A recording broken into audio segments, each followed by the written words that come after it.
got a DMV in their neighborhood, you go pop in and get an ID. The only reason you wouldn't want people to do that is so they cheat.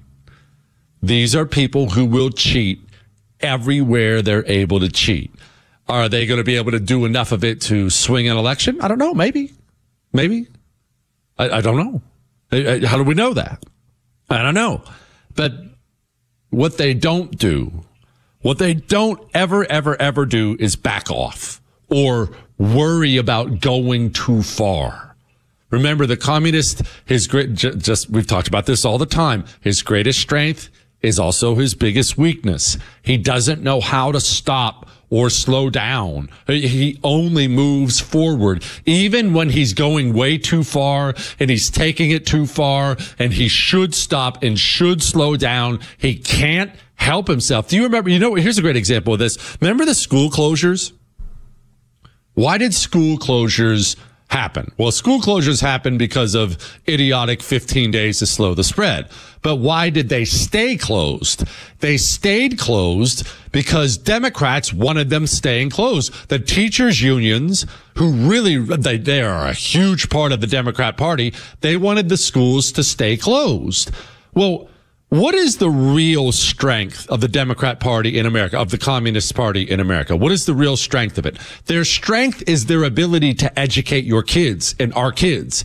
We have spent decades sending our children away from our homes to be educated by Democrats in the government school system. And that's their great strength. That's why they're graduating 4 million new commies every single year out of college. Their biggest strength, the source of so much of their power, is the ability to educate your kids and my kids. So they should be protective of that, right? If they were thinking logically, if they were thinking smart, hey, let's make sure we keep doing this. Instead, again, they can't help themselves. They forced schools to remain closed, and it has resulted in a private school boom, private religious school boom, homeschooling boom, because parents got frustrated their kids couldn't go to school. They got mad about the mask stuff. They started to realize how much despicable filth is being taught in schools, and every day schools remained closed. The public school system got weaker and weaker and weaker in the country. There are places in Florida where public schools are closing or about to close or threatening to close because so many kids have pulled out of it. How could the communists be that stupid? Why not just open the schools again? Why not? Because the communist can't help himself. He can't. It's what I talked about when it comes to the debate tonight. The debate tonight is fraught with danger for Trump. It is. He's the one ahead, and the entire thing is rigged against him, and they're going to do everything possible to make him look like an idiot barbarian and make Joe Biden look good. We've already talked about that. But what's the danger for them? I talked about it last night. What is the danger for them? You have Dana Bash and Jake Tapper as the moderators and CNN hosting. Dana Bash and Jake Tapper have been calling Donald Trump Adolf Hitler, the Antichrist, everything under the sun for 8 years now? 7 or 8 years. Rabid anti-Trump. Dana Bash was lamenting that he wasn't kicked off the ballot. So, what's the danger for them? What if they can't control themselves? If you're Dana Bash, you're Jake Tapper, this is your Super Bowl. The man you hate more than anything is really, I won't say under your thumb, but you have a lot of control as the moderator, especially when you can mute him. What if they can't help themselves and they just start abusing Trump? What if they make it obvious to everybody, to the dog? What if your dog laying on the floor can look at the TV and say, my gosh, they're wronging that guy? They run the risk, if they can't control themselves, they run the risk of turning Trump into a sympathetic figure. And that is a real danger tonight, and it wouldn't surprise me if we see it. It would be the dumb move. It would be stupid. All they have to do is kind of pretend to be a little bit down the middle, while tweaking every question to make Trump look bad, muting the microphone only at specific times so it's not too obvious. That would be the highly intelligent, grand strategist way to do what they're doing. But again, how many times have we seen it? The communist cannot help himself. When he sees something, he has to destroy it. He has to consume it. He doesn't know stop, and he's never known reverse, ever. That's what the GOP does. The GOP only knows reverse. The GOP's never found forward. That's the truth. The GOP needs chalk. I hope Trump's been taking chalk. Maybe chalk should reach out. Male Vitality Stack. 20% increase in your testosterone in 90 days. It's a lot more than just enjoying yourself with your wife, gentlemen. It's about your mind. Testosterone is necessary for your mind. Logical thinking, energy, clear thinking, mood. Guys, how often are you down? Depressed? You understand that might be a testosterone thing. There are chemical reasons for that stuff. Your T levels get low, you're depressed. It happens a lot. Male Vitality Stack from Chalk. Take it for 90 days. Tell me how you feel. Huge discounts on any subscription for life at chalk.com, promo code Jesse, or you can call them or text them, whatever you prefer, 50-CHALK-3000. We'll be back. The Jesse Kelly Show. It's still real to me, damn it. Returns next. Tonight, Donald Trump and Joe Biden go head-to-head in the first presidential debate. Live on Extra 106.3 and the Extra app. You've heard me say it. Dog food is dead food. Truth is, naturopathic Dr. Dennis Black created Rough Greens because of his love and concern for dogs. By the way, he's an amazing man. A former airborne ranger, Green Beret, and helicopter pilot. But now Dr. Black has a new mission to help us do what's best for our furry family members. I am so glad he created Rough Greens to help dogs who suffer from itching, scratching, bad breath, digestive and elimination problems, and low energy. Rough Greens is packed with vitamins, minerals, digestive enzymes, probiotics, omega oils, and antioxidants. Your dog really will feel better and live longer. Fred is certainly proof of that, and Dr. Black wants to prove it to you with a free Jumpstart trial bag so your dog can try it. Just cover the shipping. You don't even have to change your dog's food. Just sprinkle on a scoop of Rough Greens. Go to roughgreens.com/Jesse for your free Jumpstart trial bag. That's roughgreens.com/Jesse or call 833-33-MY-DOG.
is the Jesse Kelly Show. Final segment of the Jesse Kelly Show before we all check out of here and go tune into the debate. I cannot wait. My wife is excited. I'm excited. Granted, I'm going to miss the first bit of it because I'm driving home, so I'll have to get caught up on that. Whatever. Nobody spoil it for me.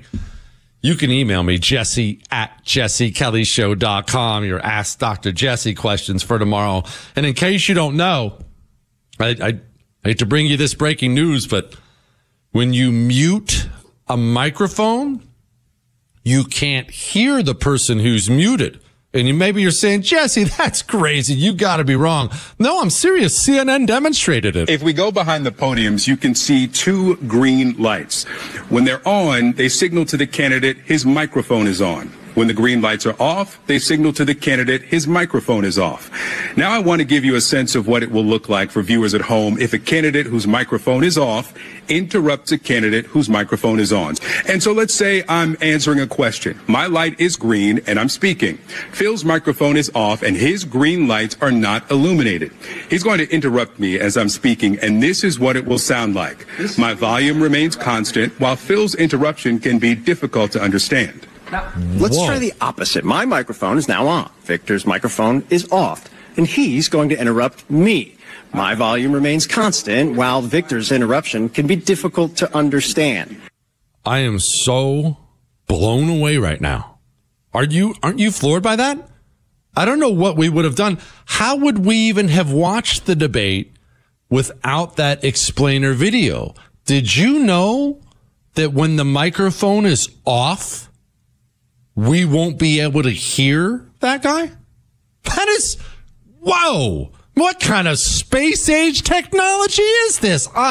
Man, it just feels good to be smarter today than I was yesterday. I'm happy to bring you that information. Should President Biden shake Donald Trump's hand? Does he deserve that? Well, that's up to President Biden. And I'm sure there's no love lost there. I wouldn't shake his hand. That was CNN. So this will definitely be an on the up and up debate. I'll tell you that. Dear Goldfish Killer, did you ever get any feedback from the politicians you rip on, like John Cornyn? Does his staff ever get in the reach out bag and beg you to stop? Not in so direct a way. They do know. They are most definitely aware. I know this from senators and congressmen who I know. They will swap text messages about it. I mainly hear from the good guys who think it's hilarious, and I can't really name all their names because a lot of the times they want to keep that stuff quiet and private. But if I do a segment and I'm just crucifying Mitt Romney or John Cornyn, oftentimes I will get a text from a congressman or a senator saying, I was just talking to Senator, what about this? We were dying. You're right. That guy sucks. So it does happen. The offices themselves, as far as the actual people I destroy, no. You're better off. You see, here's why. There's no win in it for them. What do they get out of it? There's no win in it for them. I'm not up for election. The only thing you can do to me is people can change the channel, and that's fine. But you can't vote me out of office. If one of those guys were to try to start some kind of war of words with me, it wouldn't go well for them at all. What they want is people to not pay attention. You see, they are smart enough to not give it daylight, to not give it breath. They complain all the time. They've been caught a couple times complaining publicly about, who was it? Mitch McConnell was complaining about someone like Tucker Carlson. They hate all forms of decent right-wing media who hold them accountable. They love all these dorks on the radio and TV who have them on the show all the time. So, Mitch McConnell, hey, Lindsey Graham, tell me what the plan is. How are we going to fight Russia? They love those guys. They despise the guys who actually challenge their power and challenge them to do something. They hate me, which is great because I hate them too. It works out. And now, here's a headline. You know the thing. Headlines we didn't get to. Biden to pardon U.S. service members convicted because they were gay. So congrats to the Air Force. Nearly half of American electric vehicle owners want to go back to gas-powered cars. You know, I've actually considered very briefly owning an electric vehicle at one point in time because the Teslas are really cool. I just could never do it because replacing the battery costs an inhuman amount of money.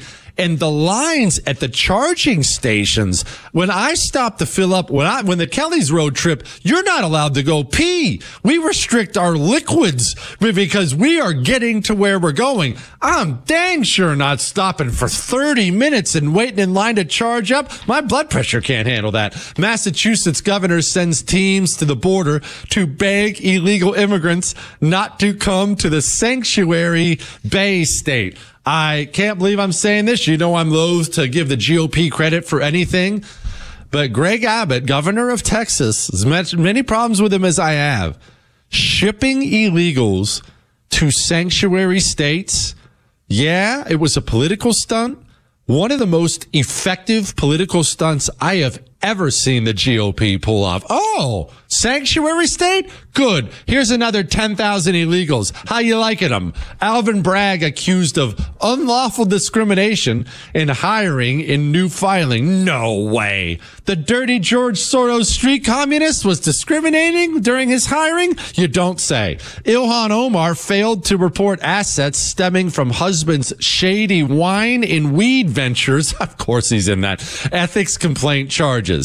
Man, Ilhan Omar, you think you know a girl, and then it turns out she's dirty. Alito, Americans will regret the court's allowance of government censorship.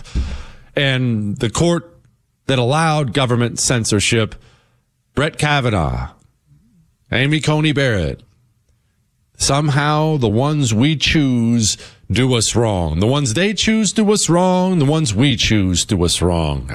CNN assured the Trump campaign that no questions have been sent to Biden ahead of the debate. Boy, I bet that's a real relief. Hey, Trump, you know how we've been caught a million times leaking the questions to the candidates because we hate your guts and we're cheering for them? We just wanted to let you know we definitely didn't do that this time to the dementia-addled president who can't keep a thought in his head. He definitely doesn't have the questions, Trump. Yeah, I'm sure he doesn't. Walmart is replacing price tags with digital shelf labels. Will surge pricing be an issue? Please don't replace price tags. It's such a nightmare figuring out what things cost already. All right, I will talk to you tomorrow after the debate. Email your Ask Dr. Jesse questions to jesse@jessekellyshow.com. That's all.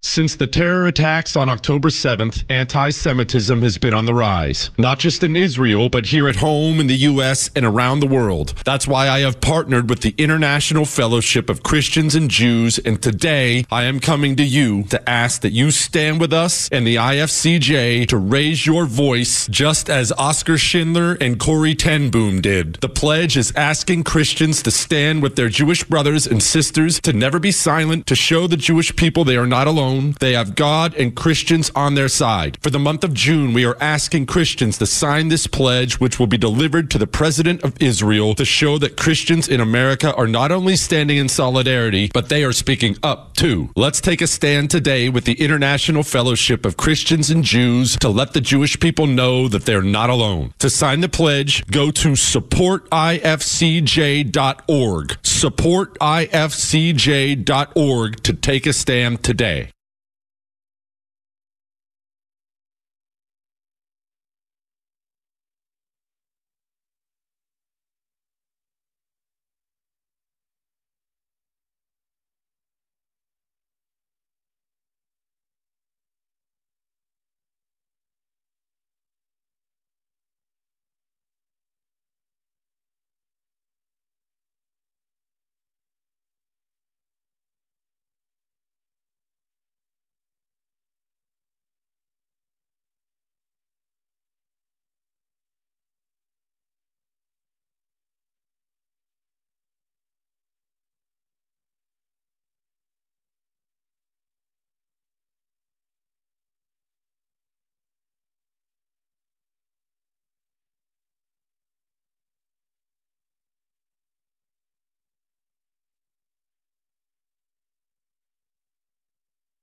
second term. So Trump has a lot of arguments to make, but he also has shown the ability to get sidetracked and to focus on personal issues or focus on some of the areas that he likes to talk about when it comes to the 2020 election.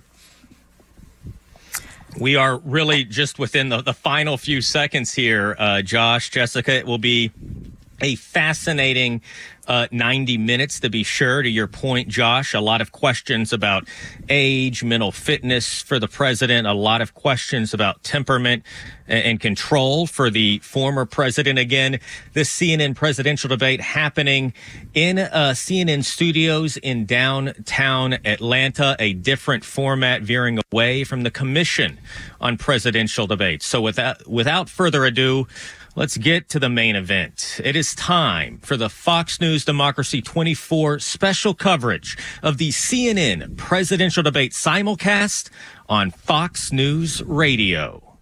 Will make his case to the American people with just over 4 months until Election Day. Good evening, I'm Dana Bash, anchor of CNN's Inside Politics and co-anchor of State of the Union. I'm Jake Tapper, anchor of CNN's The Lead and co-anchor of State of the Union.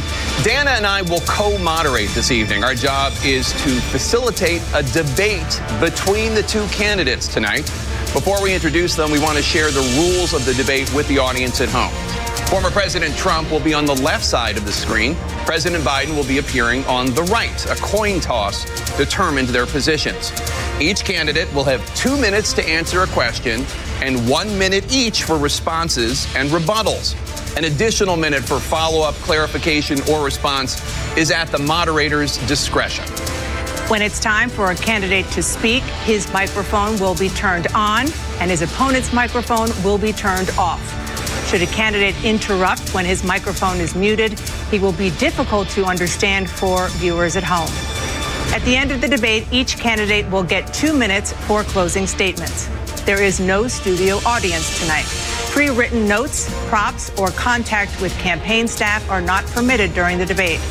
By accepting our invitation to debate, both candidates and their campaigns agreed to accept these rules. Now, please welcome the 46th President of the United States, Joe Biden. Folks, how are you?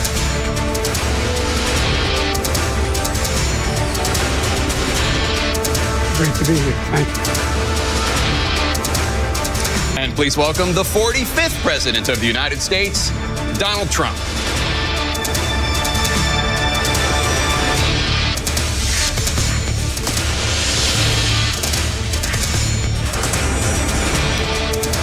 Gentlemen, thanks so much for being here. Let's begin the debate, and let's start with the issue that voters consistently say is their top concern, the economy. President Biden, inflation has slowed, but prices remain high. Since you took office, the price of essentials has increased. For example, a basket of groceries that cost $100 then now costs more than $120. And typical home prices have jumped more than 30%.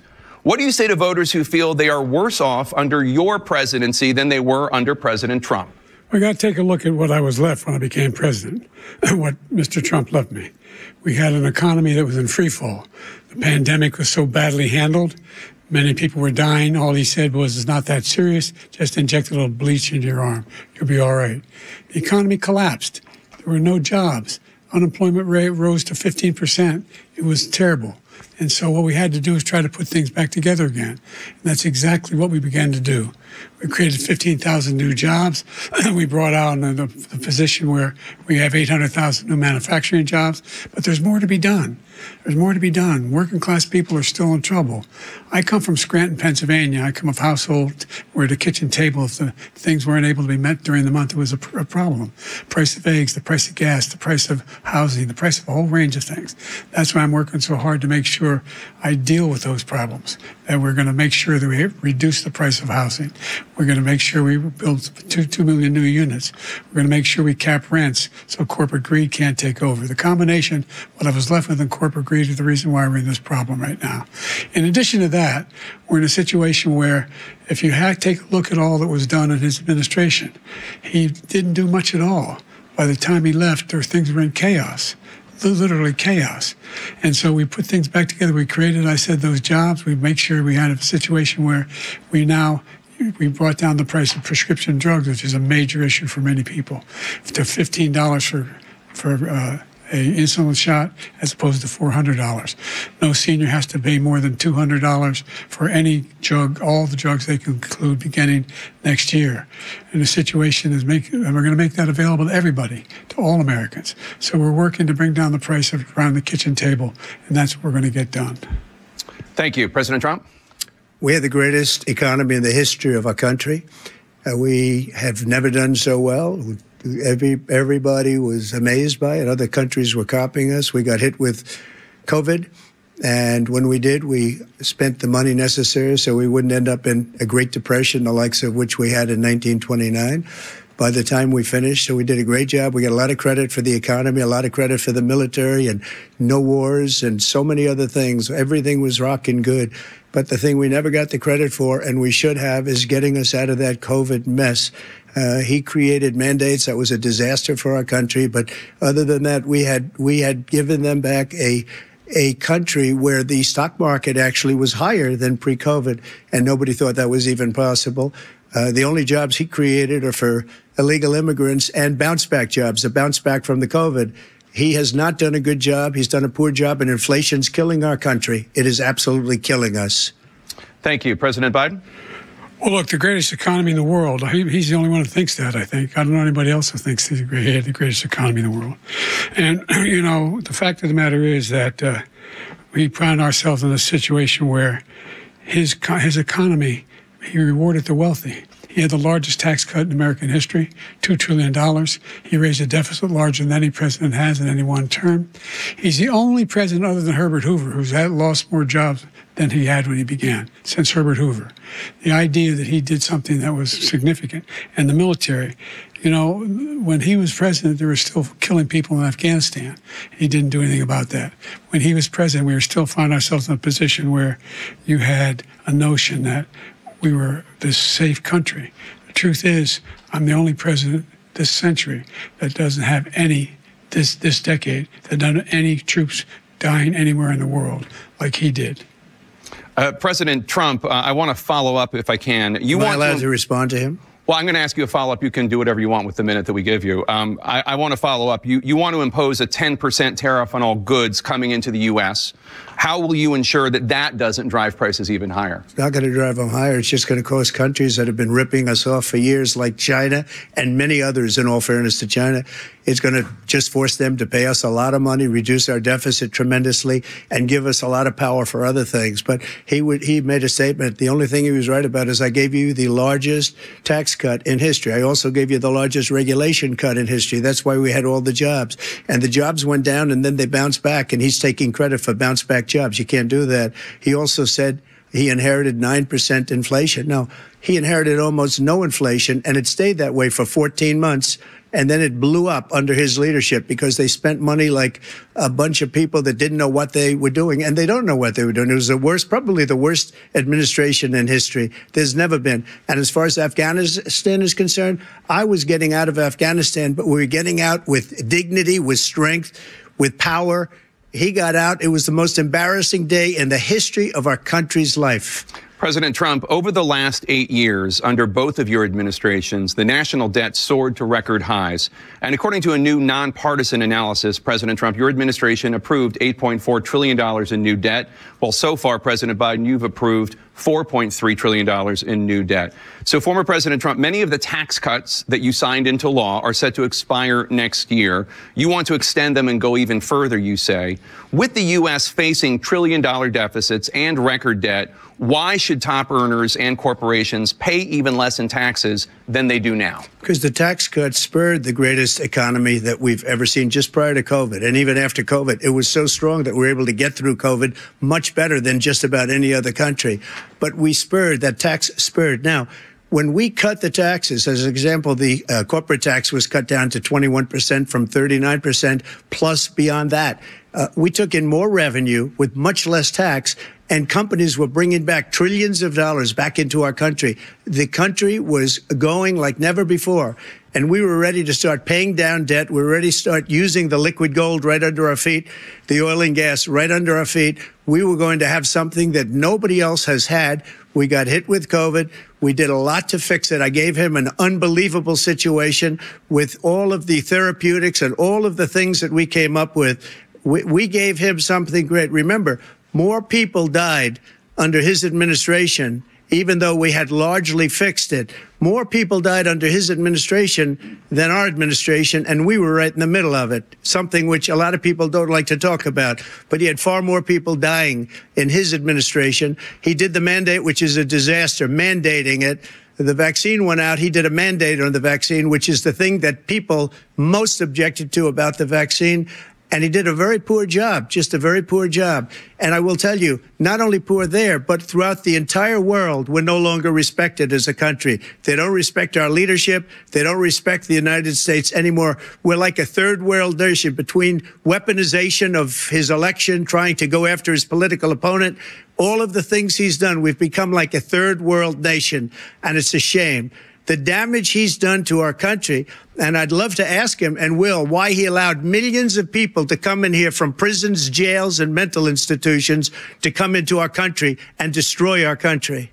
President Trump, we will get to immigration later in this block. President Biden, I want to give you an opportunity to respond to this question about the national debt. He had the largest national debt of any president in a 4-year period, number one. Number two, that $2 trillion tax cut benefited the very wealthy. What I'm going to do is fix the tax system. For example, we have 1,000 trillionaires in America. Billionaires in America. And what's happening? They're in a situation where they, in fact, pay 8.2% in taxes. If they just paid 24%, 25%, either one of those numbers, they'd raise $500 billion, I should say, in a 10-year period. We'd be able to wipe out his debt. We'd be able to help make sure that all those things we need to do, child care, elder care, making sure that we continue to strengthen our health care system, making sure that we're able to make every single solitary person eligible for what I've been able to do with the COVID, with dealing with everything we have to do with, look, if we finally beat Medicare. Thank you, President Biden. President Trump? Well, he's right. He did beat Medicare. He beat it to death, and he's destroying Medicare because all of these people are coming in. They're putting them on Medicare. They're putting them on Social Security. They're going to destroy Social Security. This man is going to single-handedly destroy Social Security. These millions and millions of people coming in, they're trying to put them on Social Security. He will wipe out Social Security. He will wipe out Medicare. So he was right in the way he finished that sentence. And it's a shame. What's happened to our country in the last 4 years is not to be believed. Foreign countries, I'm friends with a lot of people. They cannot believe what happened to the United States of America. We're no longer respected. They don't like us. We give them everything they want, and they think we're stupid. They think we're very stupid people. What we're doing for other countries, and they do nothing for us. What this man has done is absolutely criminal. Thank you, President Trump. Dana? This is the first presidential election since the Supreme Court overturned Roe v. Wade. This morning, the court ruled on yet another abortion case, temporarily allowing emergency abortions to continue in Idaho, despite that state's restrictive ban.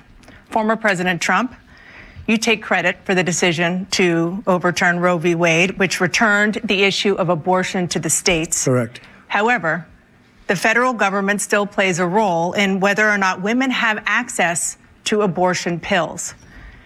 They're used in about 2/3 of all abortions. As president, would you block abortion medication? First of all, the Supreme Court just approved the abortion pill, and I agree with their decision to have done that, and I will not block it.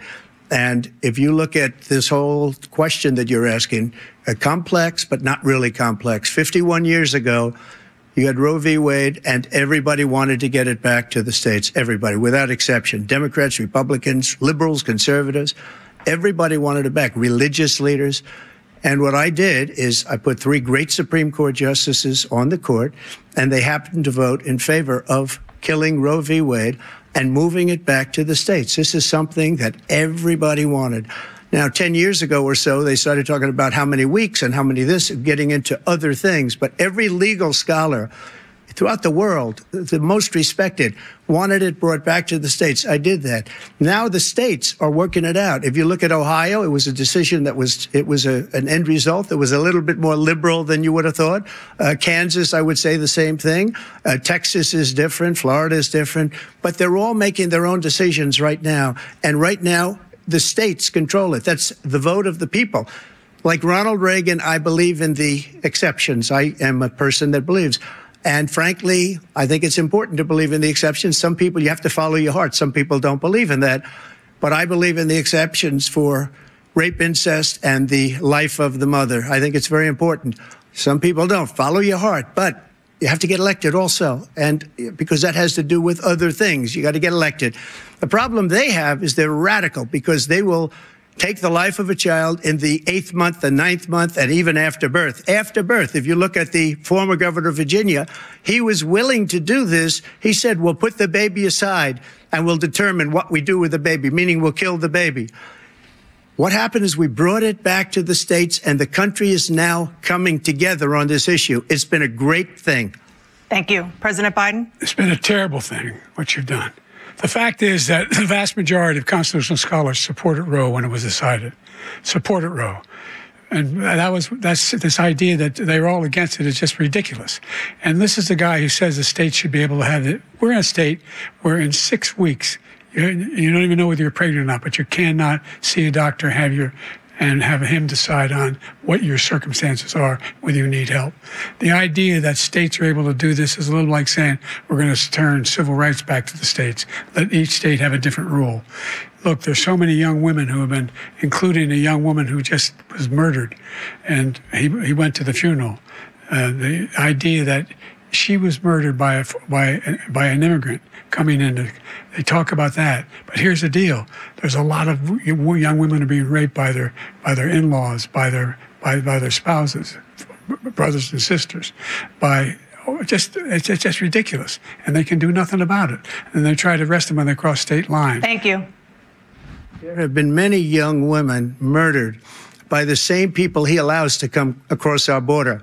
We have a border that's the most dangerous place anywhere in the world, considered the most dangerous place anywhere in the world. And he opened it up, and these killers are coming into our country, and they are raping and killing women. And it's a terrible thing. As far as the abortion is concerned, it is now back with the states. The states are voting. In many cases, it's frankly a very liberal decision. In many cases, it's the opposite. But they're voting, and it's bringing it back to the vote of the people, which is what everybody wanted, including the founders, if they knew about this issue, which, frankly, they didn't. But they would have, everybody wanted it brought back. Ronald Reagan wanted it brought back. He wasn't able to get it. Everybody wanted it brought back, and many presidents had tried to get it back. I was the one to do it. And again, this gives it the vote of the people, and that's where they wanted it. Every legal scholar wanted it that way. Staying on the topic of abortion, President Biden, 7 states, I'll let you do that. This is the same topic. 7 states have no legal restrictions on how far into a pregnancy a woman can obtain an abortion.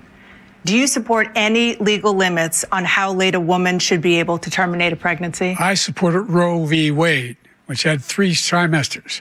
First time is between the woman and the doctor.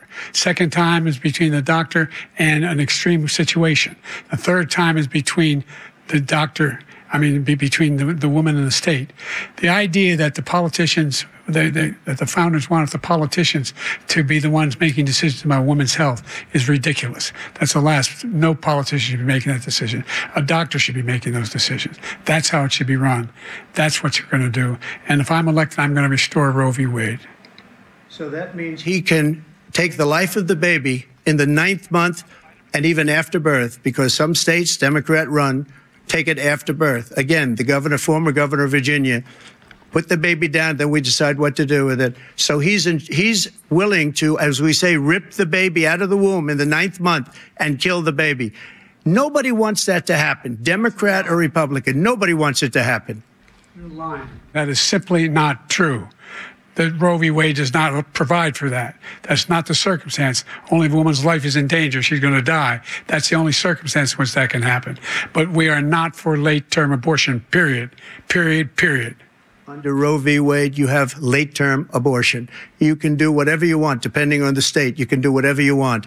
We don't think that's a good thing. We think it's a radical thing. We think the Democrats are the radicals, not the Republicans. For 51 years, that was the law. 51 years, constitutional scholarship said it was the right way to go. 51 years, and it was taken away because this guy put very conservative members on the Supreme Court. He takes credit for taking it away.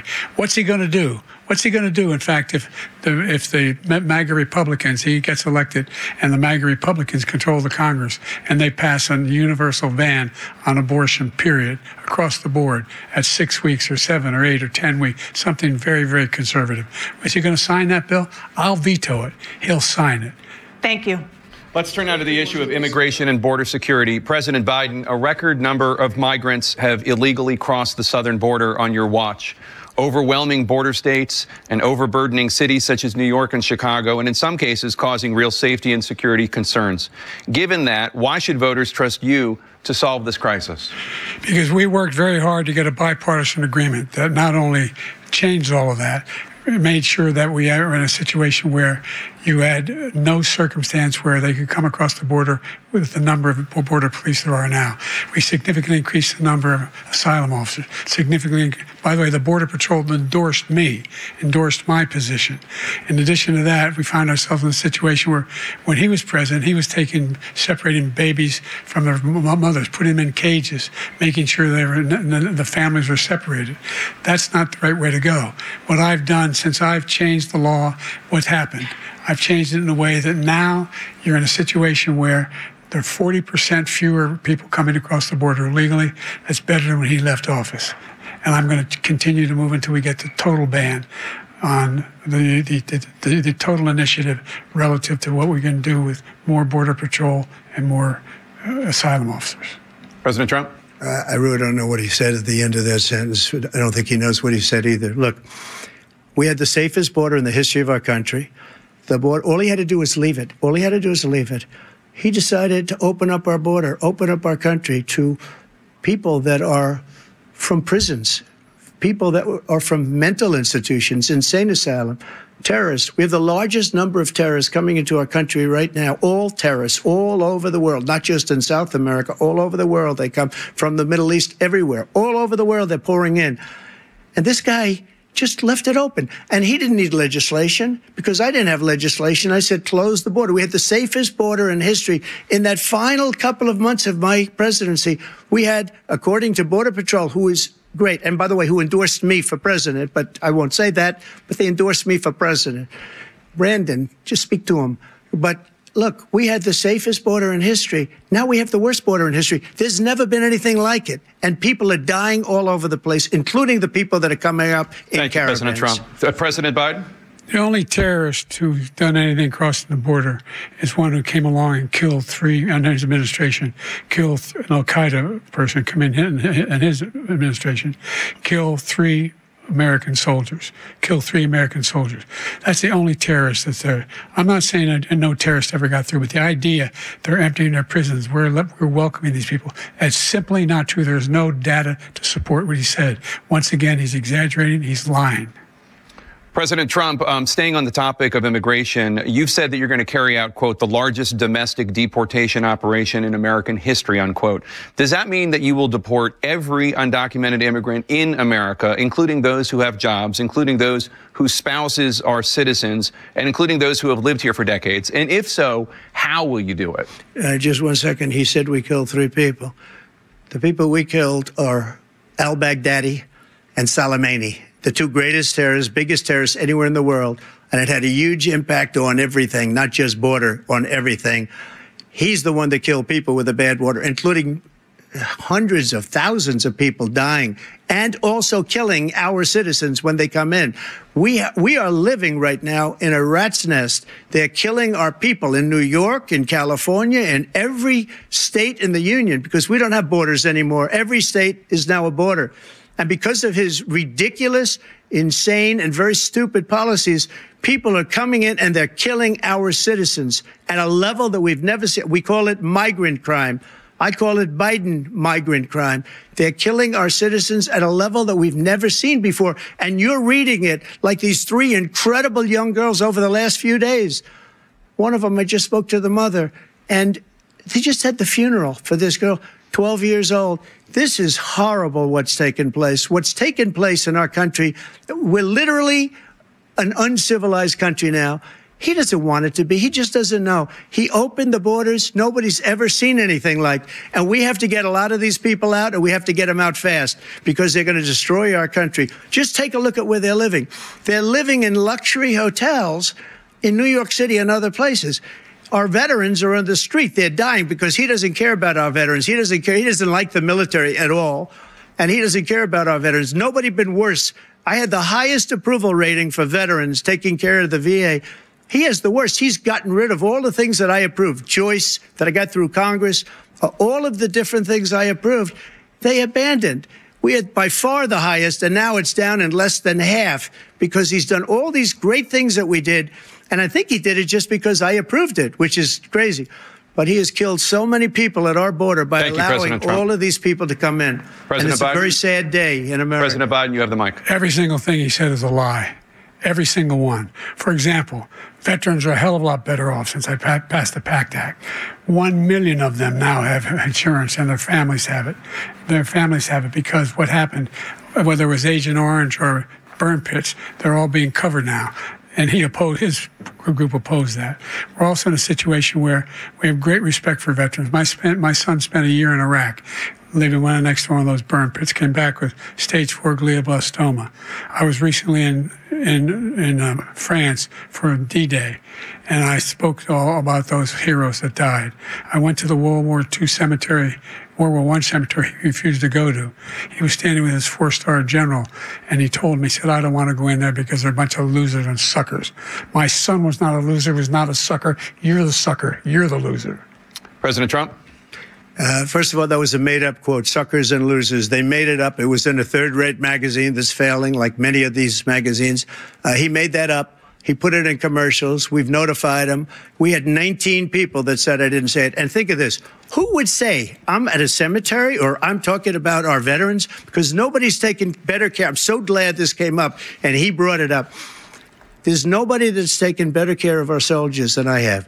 To think that I would, in front of generals and others, say suckers and losers. We have 19 people that said it was never said by me.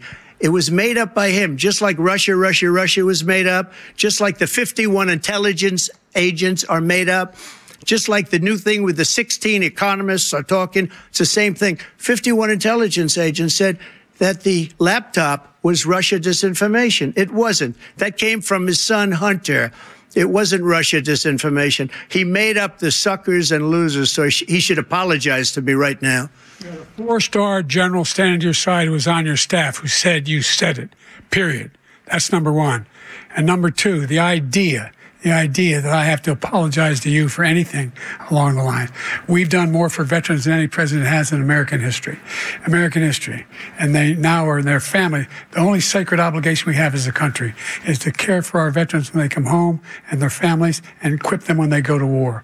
That's what we're doing. That's what the VA is doing now.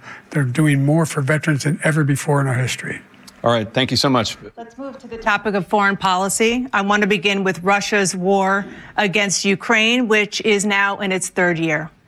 Former President Trump, Russian President Vladimir Putin says he'll only end this war if Russia keeps the Ukrainian territory it has already claimed and Ukraine abandons its bid to join NATO.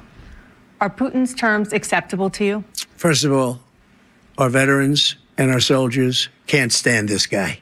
They can't stand him. They think he's the worst commander-in-chief, if that's what you call him, that we've ever had. They can't stand him. So let's get that straight. And they like me more than just about any of them. And that's based on every single bit of information. As far as Russia and Ukraine, if we had a real president, the president that knew, that was respected by Putin, he would have never invaded Ukraine. A lot of people are dead right now, much more than people know. You know, they talk about numbers. You can double those numbers, maybe triple those numbers. He did nothing to stop it. In fact, I think he encouraged Russia from going in. I'll tell you what happened. He was so bad with Afghanistan. It was such a horrible embarrassment, most embarrassing moment in the history of our country, that when Putin watched that and he saw the incompetence, that he should have fired those generals, like I fired the one that you mentioned. And so he's got no love lost, but he should have fired those generals. No general got fired for the most embarrassing moment in the history of our country, Afghanistan, where we left billions of dollars of equipment behind. We lost 13 beautiful soldiers, and 38 soldiers were obliterated. And by the way, we left people behind, too. We left American citizens behind. When Putin saw that, he said, you know what? I think we're going to go in and maybe take this was his dream. I talked to him about it, his dream. The difference is he never would have invaded Ukraine, never. Just like Israel would have never been invaded in a million years by Hamas. You know why? Because Iran was broke with me. I wouldn't let anybody do business with them. They ran out of money. They were broke. They had no money for Hamas. They had no money for anything. No money for terror. That's why you had no terror at all during my administration. This place, the whole world is blowing up under him. President Biden? I've never heard so much malarkey in my whole life. Look, the fact of the matter is that we're in a situation where, let's take the last point first. Iran attacked American troops, caused brain damage for a number of these troops, and he did nothing about it. Recently, not when he was president. They attacked. He said they're just having headaches. That's all it is. He didn't do a thing when the attack took place, number one. Number two, we got over 100,000 Americans and others out of Afghanistan during that airlift. Number three, we found ourselves in a situation where, if you take a look at what Trump did in Ukraine, this guy told Trump, do whatever you want, and do whatever you want. And that's exactly what Trump did to Putin, encourage him, do whatever you want. And he went in. And listen to what he said when he went in. He was going to take Kyiv in 5 days, remember? Because it's part of the old Soviet Union. That's what he wanted to reestablish, Kyiv. And he, in fact, didn't do it at all. He wasn't able to get it done. And they've lost thousands and thousands of troops, 500,000 troops. President Trump, I never come back said to you that. For 1 minute, I just want to go back to my original question, which is, are Putin's terms acceptable to you? Keeping the territory in Ukraine? No, they're not acceptable. But look, this is a war that never should have started. If we had a leader in this war, he led everybody along. He's given $200 billion now or more to Ukraine. He's given $200 billion. That's a lot of money. I don't think there's ever been anything like it. Every time that Zelensky comes to this country, he walks away with $60 billion. He's the greatest salesman ever. And I'm not knocking him. I'm not knocking anything. I'm only saying the money that we're spending on this war, and we shouldn't be spending, it should have never happened. I will have that war settled between Putin and Zelensky as president-elect before I take office on January 20th. I'll have that war settled. People being killed so needlessly, so stupidly, and I will get it settled, and I'll get it settled fast before I take office. President Biden, you have a minute. The fact is that Putin is a war criminal. He's killed thousands and thousands of people. And he has made one thing clear. He wants to reestablish what was part of the Soviet Empire, not just a piece. He wants all of Ukraine. That's what he wants. And then you think he'll stop there? Do you think he'll stop when if he takes Ukraine? What do you think happens to Poland? What do you think of Belarus? What do you think happens to those NATO countries? And so if you want a war, you ought to find out what he's going to do, because if in fact he does what he says and walks away, and by the way, all that money we give Ukraine are from weapons we make here in the United States. We give them the weapons, not the money at this point. And our NATO allies have produced as much funding for Ukraine as we have. That's why we're strong. Thank you. Moving on to the Middle East. In October, Hamas attacked Israel, killing more than 1,000 people and taking hundreds of hostages. Among those held and thought to still be alive are 5 Americans. Israel's response has killed thousands of Palestinians and created a humanitarian crisis in Gaza. President Biden, you've put forward a proposal to resolve this conflict, but so far Hamas has not released the remaining hostages, and Israel is continuing its military offensive in Gaza. So what additional leverage will you use to get Hamas and Israel to end the war? You have 2 minutes. Number one, everyone from the United Nations Security Council straight through to the G7 to the Israelis and Netanyahu himself have endorsed the plan I put forward, which has 3 stages to it. The first stage is trade the hostages for a ceasefire. Second phase is a ceasefire with additional conditions. The third phase is the end of the war. The only one who wants the war to continue is Hamas, number one. They're the only ones standing out. We're still pushing hard to get them to accept. In the meantime, what's happened? In Israel, we're finding that the only thing I've denied Israel was 2,000-pound bombs. They don't work very well in populated areas. They kill a lot of innocent people. We're providing Israel with all the weapons they need and when they need them. And by the way, I'm the guy that organized the world against Iran when they had a full-blown intercontinental ballistic missile attack on Israel. No one was hurt. No one Israeli was accidentally killed, and it just stopped. We saved Israel. We are the biggest producer of support for Israel of anyone in the world. And so there are 2 different things. Hamas cannot be allowed to be continued. We continue to send our experts and our intelligence people as to how they can get Hamas like we did bin Laden. You don't have to do it. And by the way, they've been greatly weakened, Hamas, greatly weakened, and they should be. They should be eliminated. But you've got to be careful for using certain weapons among population centers. Just going back to Ukraine for 1 second. We have an ocean separating us. The European nations together have spent $100 billion or maybe more than that, less than us.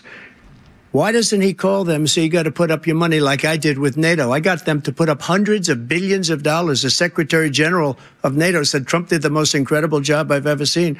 They wouldn't have any. They were going out of business. We were spending almost 100% of the money was paid by us. He didn't do that. He's getting you got to ask these people to put up the money. We're over $100 billion more spent, and it has a bigger impact on them because of location, because we have an ocean in between. You got to ask them. As far as Israel and Hamas, Israel's the one that wants to go. He said the only one who wants to keep going is Hamas. Actually, Israel is the one, and you should let him go and let him finish the job. He doesn't want to do it. He's become like a Palestinian, but they don't like him because he's a very bad Palestinian. He's a weak one. President Biden, you have a minute. I've never heard so much foolishness. This is a guy who wants to get out of NATO. You're going to stay in NATO? He's going to pull out of NATO. The idea that we have, our strength lies in our alliances as well. It may be a big ocean, but we're ever able to avoid a war in Europe, a major war in Europe? What happens if, in fact, you have Putin continue to go into NATO? We have an Article 5 agreement. Attack on one is attack on all. You want to start the nuclear war he keeps talking about, go ahead. Let Putin go in and control Ukraine and then move on to Poland and other places. See what happens then. He has no idea what the hell he's talking about. And by the way, I got 50 other nations around the world to support Ukraine, including Japan and South Korea, because they understand that this kind of dislocation has a serious threat to the whole world peace. No major war in Europe has ever been able to be contained just to Europe. President Trump, just to follow up, would you support the creation of an independent Palestinian state in order to achieve peace in the region? I'd have to see. But before we do that, the problem we have is that we spend all the money. So they kill us on trade. I made great trade deals with the European nations because if you add them up, they're about the same size economically. Their economy is about the same size as the United States. And they were no cars, they don't want anything that we have. But we're supposed to take their cars, their food, their everything, their agriculture. I changed that. But the big thing I changed is they don't want to pay. And the only reason that he can play games with NATO is because I got them to put up hundreds of billions of dollars. I said, and he's right about this, I said, no, I'm not going to support NATO if you don't pay. They asked me that question, would you guard us against Russia at a very secret meeting of the 28 states at that time, nations at that time? And I said, no, if you don't pay, I won't do that. And you know what happened? Billions and billions of dollars came flowing in the next day and the next months. But now we're in the same position. We're paying everybody's bills. Let's turn to the issue of democracy. Former President Trump, I want to ask you about January 6, 2021. After you rallied your supporters that day, some of them stormed the Capitol to stop the constitutionally mandated counting of electoral votes. As president, you swore an oath to, quote, preserve, protect, and defend, unquote, the Constitution.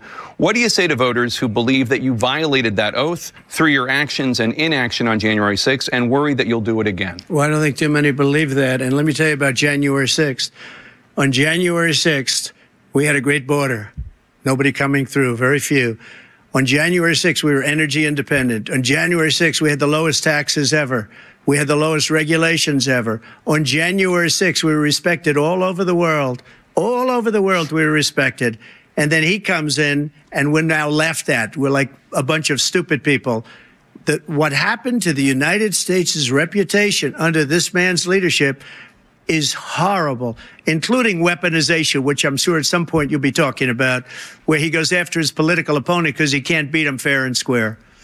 You have 80 seconds left. My question was, what do you say to those voters who believe that you violated your constitutional oath through your actions and inaction on January 6, 2021, and worry that you'll do it again? Well, I didn't say that to anybody. I said peacefully and patriotically. And Nancy Pelosi, if you just watched the news from 2 days ago, on tape to her daughter, who's a documentary filmmaker, they say.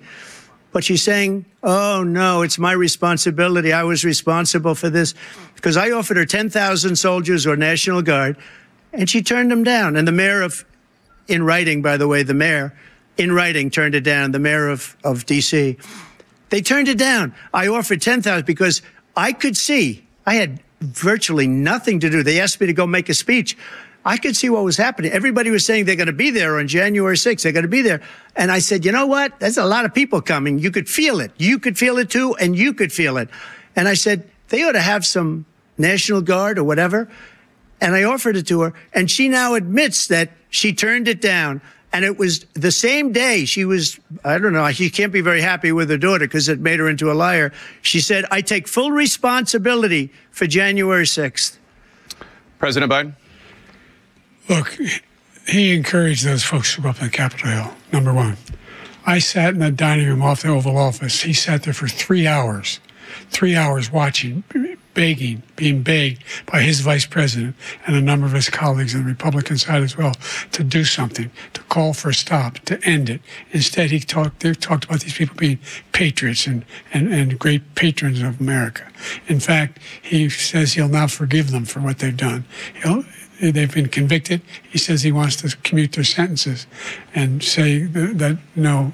But he went to every single court in the nation. I don't know how many cases, scores of cases, including the Supreme Court. And they said, no, this guy is responsible for doing what was done. He did do a damn thing. And these people should be in jail. And they should be the ones who are being held accountable. And he wants to let them all out. And now he says if he loses again, such a whiner that he is, that it could be a bloodbath. Thank you, President Biden. President Trump? What they've done to some people that are so innocent, you ought to be ashamed of yourself. What you have done, how you've destroyed the lives of so many people when they ripped down Portland, when they ripped down many other cities. You go to Minnesota, Minneapolis, what they've done there with the fires all over the city. If I didn't bring in the National Guard, that city would have been destroyed. When you look at all of they took over big chunks of Seattle. I was all set to bring in the National Guard. They heard that. They saw them coming, and they left immediately. What he said about this whole subject is so off. Peacefully patriotic. One other thing. The Unselect Committee, which is basically two horrible Republicans that are all gone now, out of office, and Democrats, all Democrats, they destroyed and deleted all of the information they found because they found out we were right. We were right. And they deleted and destroyed all of the information. They should go to jail for that. If a Republican did that, they'd go to jail. Thank you, President Trump. President Biden, I want to give you a minute. The only person on this stage is a convicted felon is the man I'm looking at right now. And the fact of the matter is, what he's telling you is simply not true. The fact is that There was no effort on his part to stop what was going on up in Capitol Hill. And all those people, every one of those who were convicted, deserves to be convicted. The idea that they didn't kill somebody, just went in and broke down doors, broke the windows, occupied offices, turned over desks, turned them over statues. The idea that those people are patriots, come on. When I asked him the first two debates we had, the debates we had first time around, I said, will you denounce the Proud Boys? He said, no, I'll tell them to stand by. The idea he's refusing, will you denounce these guys? Will you denounce the people we're talking about now? Will you denounce the people who attacked that Capitol? What are you going to do? I'm going to give you a minute, President Trump, for a follow-up question I have. After a jury convicted you of 34 felonies last month, you said if reelected, you would, quote, have every right to go after, unquote, your political opponents. You just talked about members of the Select Committee on January 6th going to jail. Your main political opponent is standing on stage with you tonight. Can you clarify exactly what it means about you feeling you have every right to go after your political opponents? Well, I said my retribution is going to be success. We're going to make this country successful again, because right now it's a failing nation. My retribution is going to be success. But when he talks about a convicted felon, his son is a convicted felon at a very high level. His son is convicted, going to be convicted probably numerous other times. Should have been convicted before, but his Justice Department let the statute of limitations lapse on the most important things. But he could be a convicted felon as soon as he gets out of office. Joe could be a convicted felon with all of the things that he's done. He's done horrible things. All of the death caused at the border, telling the Ukrainian people that we're going to want $1 billion or you change the prosecutor. Otherwise, you're not getting $1 billion. If I ever said that, that's quid pro quo. That we're not going to do anything. We're not going to give you $1 billion unless you change your prosecutor, having to do with the son. This man is a criminal. This man, you're lucky. You're lucky. I did nothing wrong. We'd have a system that was rigged and disgusting. I did nothing wrong. Thank you, President Trump. President Biden, you have said, I'm coming right to you, sir. You want to respond? Go ahead. I'll give you a minute to respond. The idea that I did anything wrong relative to what you're talking about is outrageous. It's simply a lie, number one. Number two, the idea that you have a right to seek retribution against any American just because you're president is wrong. It's simply wrong. No president's ever spoken like that before. No president in our history has spoken like that before. Number three, the crimes that you are still charged with, and think of all the civil penalties you have. How many billions of dollars do you owe in civil penalties for molesting a woman in public, for doing a whole range of things, of having sex with a porn star on the night while your wife was pregnant? I mean, what are you talking about? You have the morals of an alley cat. Give you a minute, sir. I didn't have sex with a porn star, number one. Number two, that was a case that was started and moved. They moved a high-ranking official, a DOJ, into the Manhattan DA's office to start that case. That case is going to be appealed and won. We had a very terrible judge, a horrible judge, Democrat. The prosecutor were all high-ranking Democrats, appointed people, and both the civil and the criminal. He basically went after his political opponent because he thought it was going to damage me. But when the public found out about these cases, because they understand it better than he does, he has no idea what these cases are. But when they found out about these cases, you know what they did? My poll numbers went up, way up. You know that because you're reporting it. And we took in more money in the last 2 weeks than we've ever taken in the history of any campaign. I don't think any campaign has ever taken. Hundreds of millions of dollars came pouring in because the public knows it's a scam and it's a guy that's after his political opponent because he can't win fair and square. Thank you, President Trump. President Biden, you have said, quote, Donald Trump and his MAGA Republicans are determined to destroy American democracy.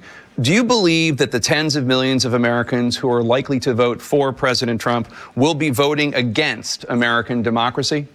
The more they know about what he's done, yes. The more they know about what he's done.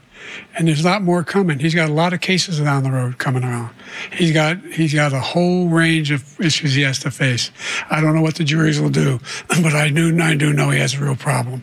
And so the fact that, could you ever think you heard any president say that I'm going to seek retribution? Do you ever hear any presidents say that I thought Hitler had some good ideas? What got me involved to run in the first place after my son had died, I decided in Iraq, because of Iraq, I said I wasn't going to run again until I saw what happened in Charlottesville, Virginia.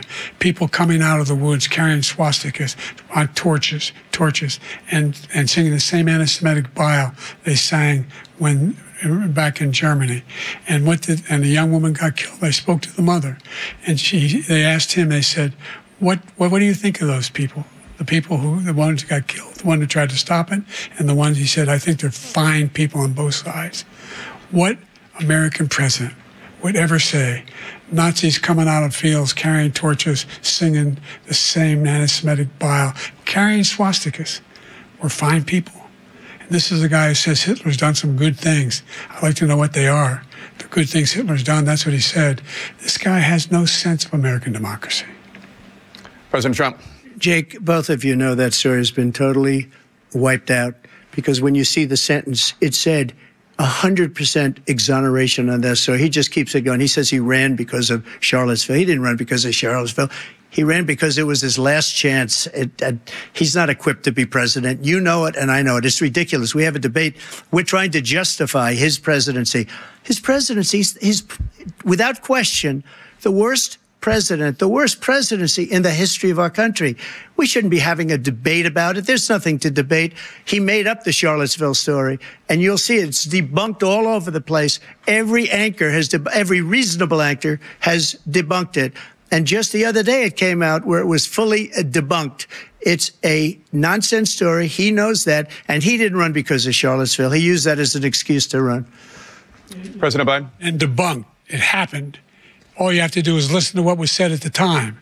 And the idea that somehow that's the only reason I ran because I was worried a guy like this guy could get elected. If he thought they were good people coming out of that forest, carrying those woods, carrying those torches, then he didn't deserve to be president. Didn't deserve to be president at all. And the idea that he's talking about all this being fabricated, we saw with our own eyes. We saw what happened on January 6th. We saw the people breaking through the windows. We saw people occupying his own vice president. Look, there's a reason why 40 of his 44 top cabinet officers refused to endorse him this time. His vice president hasn't endorsed him this time. So why? Why? They know him well. They serve with him. Why are they not endorsing him? Thank you, President Biden. We're going to be right back with more from the CNN presidential debate.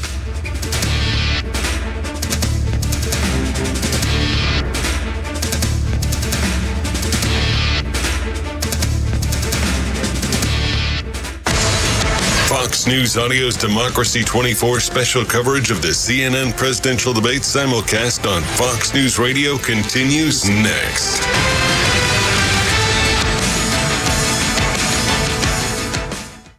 The Fox News Rundown, a contrast of perspectives you won't hear anywhere else. Your daily dose of news twice a day, featuring insight from top newsmakers, reporters, and Fox News contributors. Listen and subscribe now by going to foxnewspodcasts.com.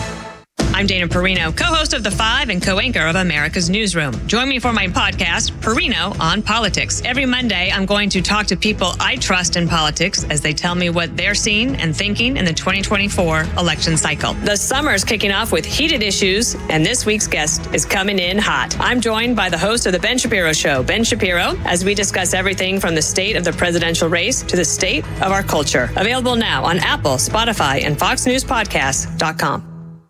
This is House Call for Health. A girl in Illinois gets more than 100 board games for her birthday. 10-year-old Maya Schaub raised more than $1,000 on GoFundMe and used the money to buy 130 board games. The games, though, aren't for Maya. She donated them to Advocate Children's Hospital. I know going to the hospital can be scary, especially for kids. I want kindness to be contagious and everybody to appreciate each other and respect each other. Candyland, Micro, Series, Simon. We got a lot of games. Certified child life specialist at the hospital, Katie Steinberg, telling Fox TV affiliate WFLD, quote, "It blew me away when she told me how much she raised and how many board games she got and the care that she puts into all of her donations. You can tell that she is such a caring person." Maya's past service projects include Birthday in a Box for people who couldn't risk getting sick during the pandemic and a free food pantry outside a public library. For more health news, go to foxnewshealth.com. House Call for Health, I'm Anna Eliopoulos, Fox News. Listen to the all-new Bret Baier podcast featuring Common Ground, in-depth talks with lawmakers from opposite sides of the aisle, along with all your Bret Baier favorites like his all-star panel and much more. Available now at foxnewspodcasts.com or wherever you get your podcasts. I'm Chad Pergram with the Speaker's Lobby. A staggering projection from the Congressional Budget Office. The nonpartisan legislative scorekeeper says the federal budget deficit will hit $1.9 trillion for fiscal year 2024. That's $400 billion higher than what the CBO forecast in February. The budget deficit is the gap between what the government rakes in and spending. The CBO cites a handful of reasons, among them legislation to provide $95 billion in aid to Ukraine, Israel, and Taiwan. Medicaid spending is up, and bank failures contributed $70 billion to the deficit. Another factor in the projection increase was President Biden's student loan policies. That includes canceling loans, adjusting loan balances, and implementing a new repayment plan. The CBO says those policies added $145 billion to the deficit. Other elements have also increased the deficit over the past few months, including higher interest rates that makes it more expensive for the government to pay its debt. And the continuing impact of the 2017 Trump tax cut legislation also adds to the deficit. With the Speaker's Lobby, Chad Pergram, Fox News. Now, back to Fox News Audio's Democracy 24 special coverage of the CNN presidential debate simulcast on Fox News Radio.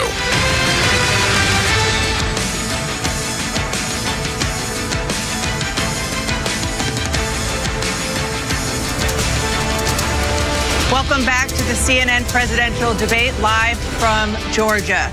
Let's talk about persistent challenges you both faced in your first terms and you'd certainly face again in a second term. President Biden, while black unemployment dropped to a record low under your presidency, black families still earn far less than white families.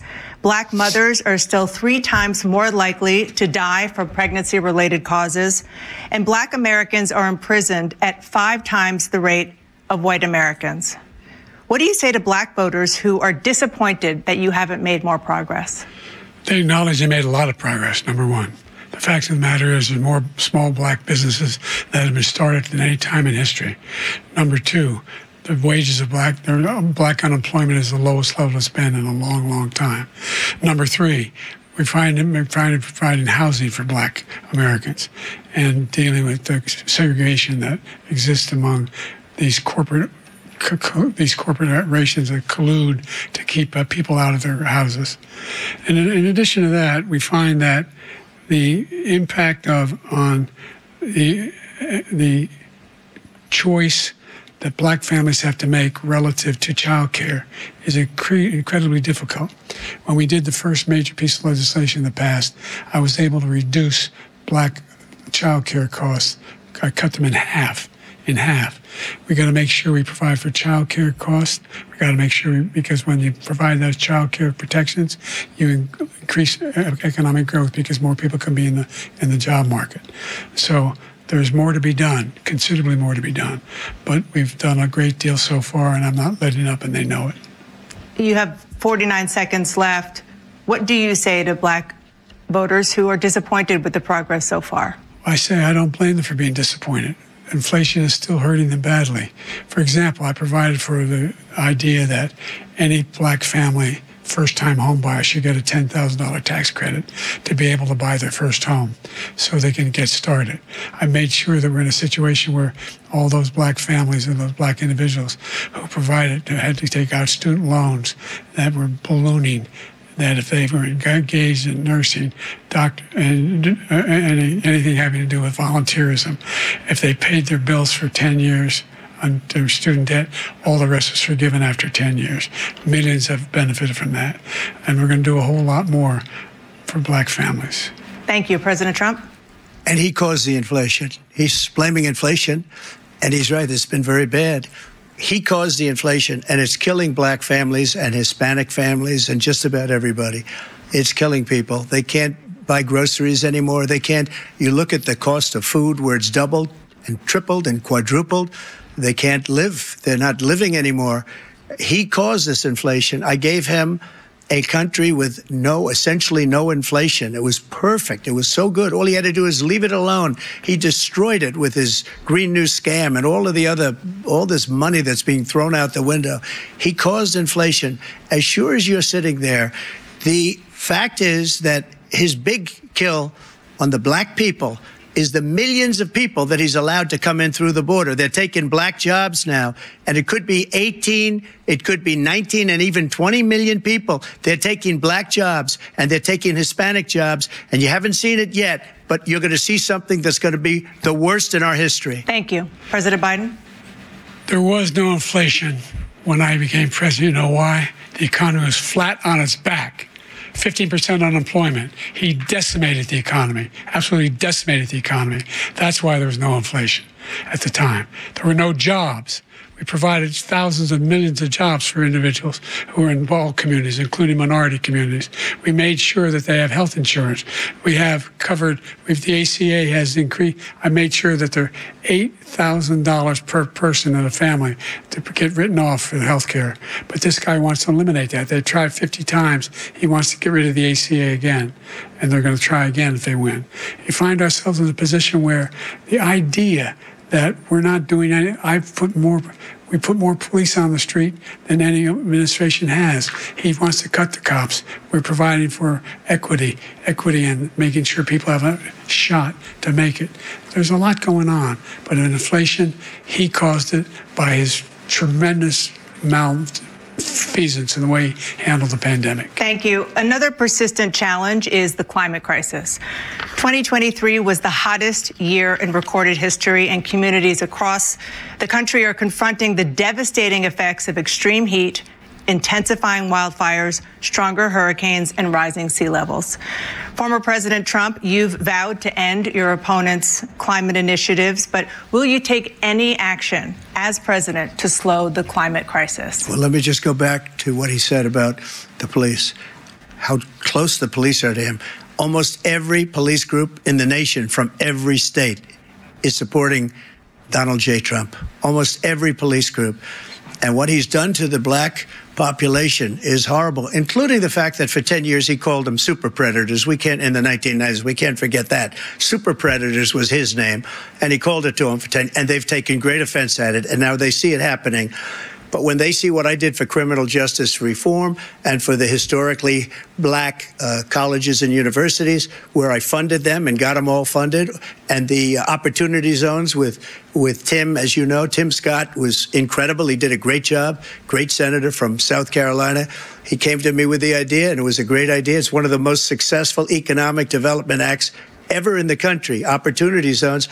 And the biggest beneficiary are blacks. And that's why we have the best numbers with them in maybe ever. They're saying ever. I read this morning where ever, the best numbers. He's lost much of the black population because he's done a horrible job for black people. He's also done a horrible job for Hispanics. But wait till you see these millions of people pouring into our country, and they're going to take the jobs. And it's already started, and you haven't seen anything yet. It's a disaster.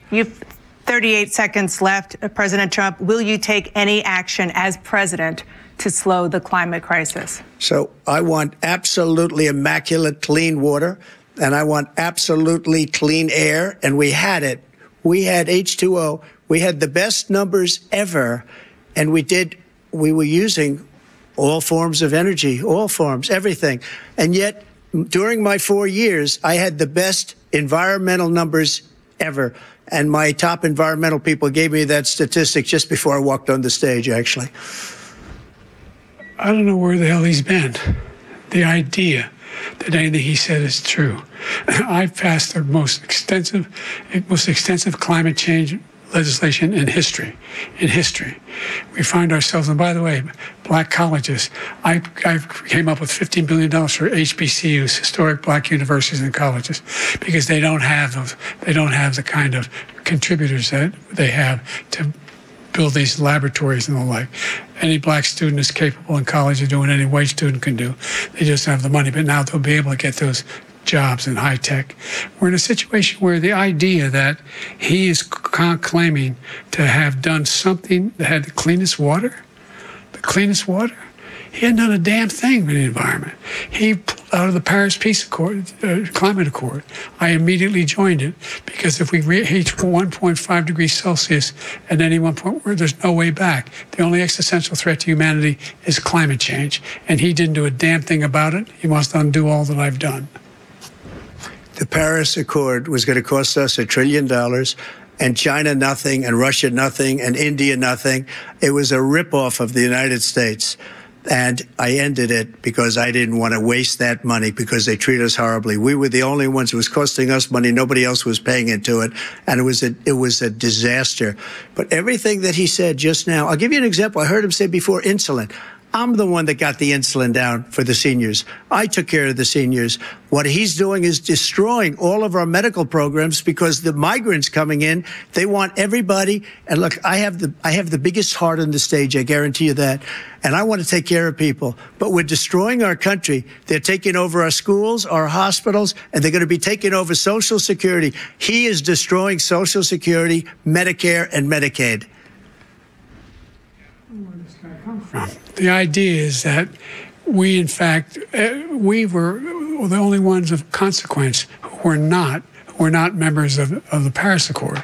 How can we do anything? We're not able to, the United States can't get its pollution under control. One of the largest polluters in the world, number one. We're making significant progress. By 2035, we will have cut pollution in half. We have made significant progress, and we're continuing to make progress. We set up a climate corps for thousands of young people who learn how to deal with climate, just like the Peace Corps. And we're moving in directions that are going to significantly change the elements of cause of pollution. But the idea that he claims that he has the biggest heart up here and he's really concerned about pollution and about climate, I've not seen any indication of that. And by the way, with regard to prescription drugs, one company agreed that they would reduce the price to $35, which I was calling for, one, voluntarily. I made sure every company in the world, every pharmaceutical company, cannot have to pay. Thank you. And by the way, so every day, millions of Americans struggle just to make ends meet. For many older Americans, Social Security provides a critical lifeline. President Biden, if nothing is done to Social Security, seniors will see their benefits cut in just over 10 years.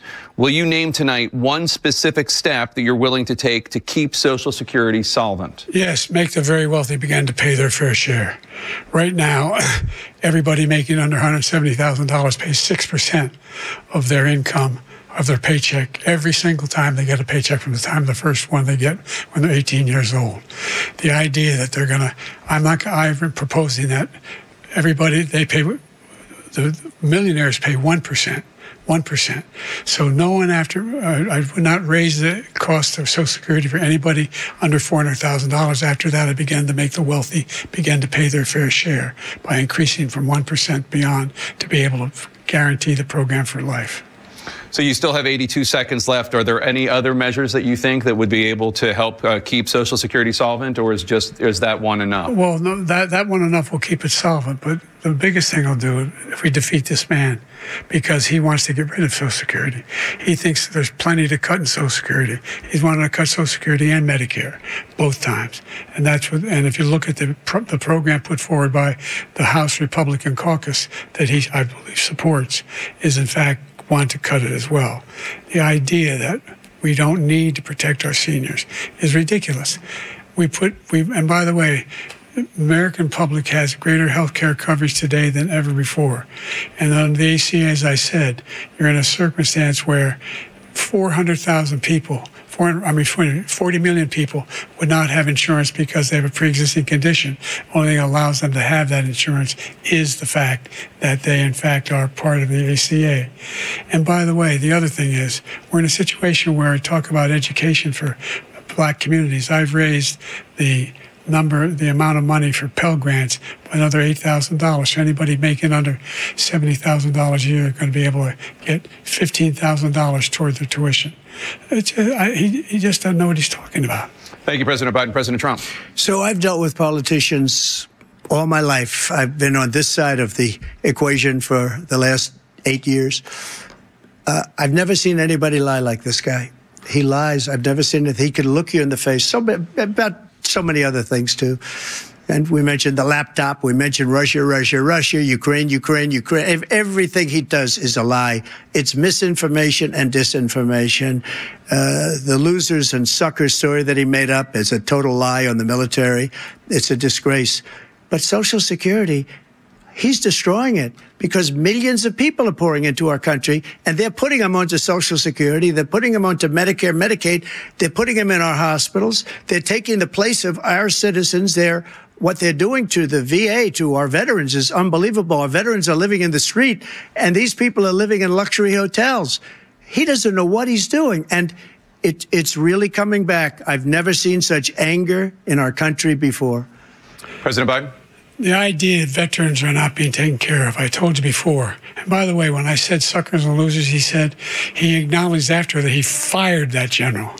That general got fired because he's the one that acknowledged that that's what he said. He was the one standing with Trump when he said it, number one. Number two, the idea that we're going to be in a situation where all these millions and millions, the way he talks about it, illegal aliens are coming into the country and taking away our jobs. There's a reason why we have the fastest growing economy in the world. The reason why we have the most successful economy in the world. We're doing better than any other nation in the world. And by the way, those 15 Nobel laureates he talked about being phony, those 15 Nobel laureates, economists, they all said that if Trump is reelected, we're likely to have a recession.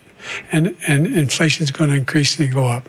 And by the way, worst president in history, 159 presidential scholars voted him the worst president in the history of the United States of America.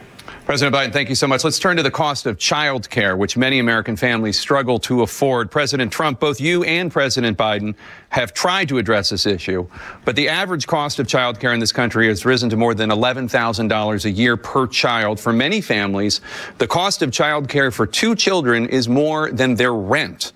In your second term, what would you do to make child care more affordable?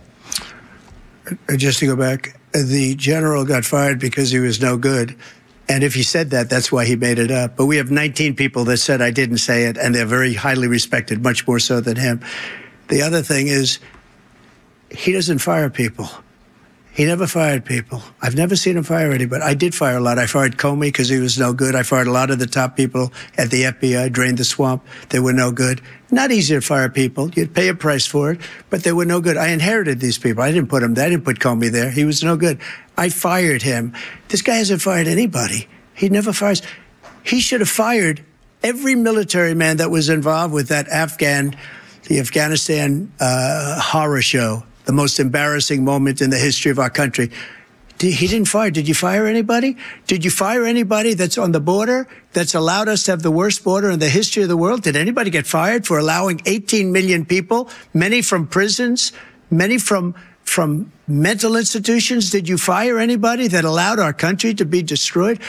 Joe, our country is being destroyed as you and I sit up here and waste a lot of time on this debate. This shouldn't be a debate. He is the worst president. He just said about me because I said it. But look, he's the worst president in the history of our country. He's destroyed our country. Now, all of a sudden, he's trying to get a little tough on the border. He came out with a nothing deal, and it reduced it a little bit, like this much. It's insignificant. He wants open borders. He wants our country to either be destroyed or he wants to pick up those people as voters. And I don't think we just can't let it happen. If he wins this election, our country doesn't have a chance, not even a chance, of coming out of this rut.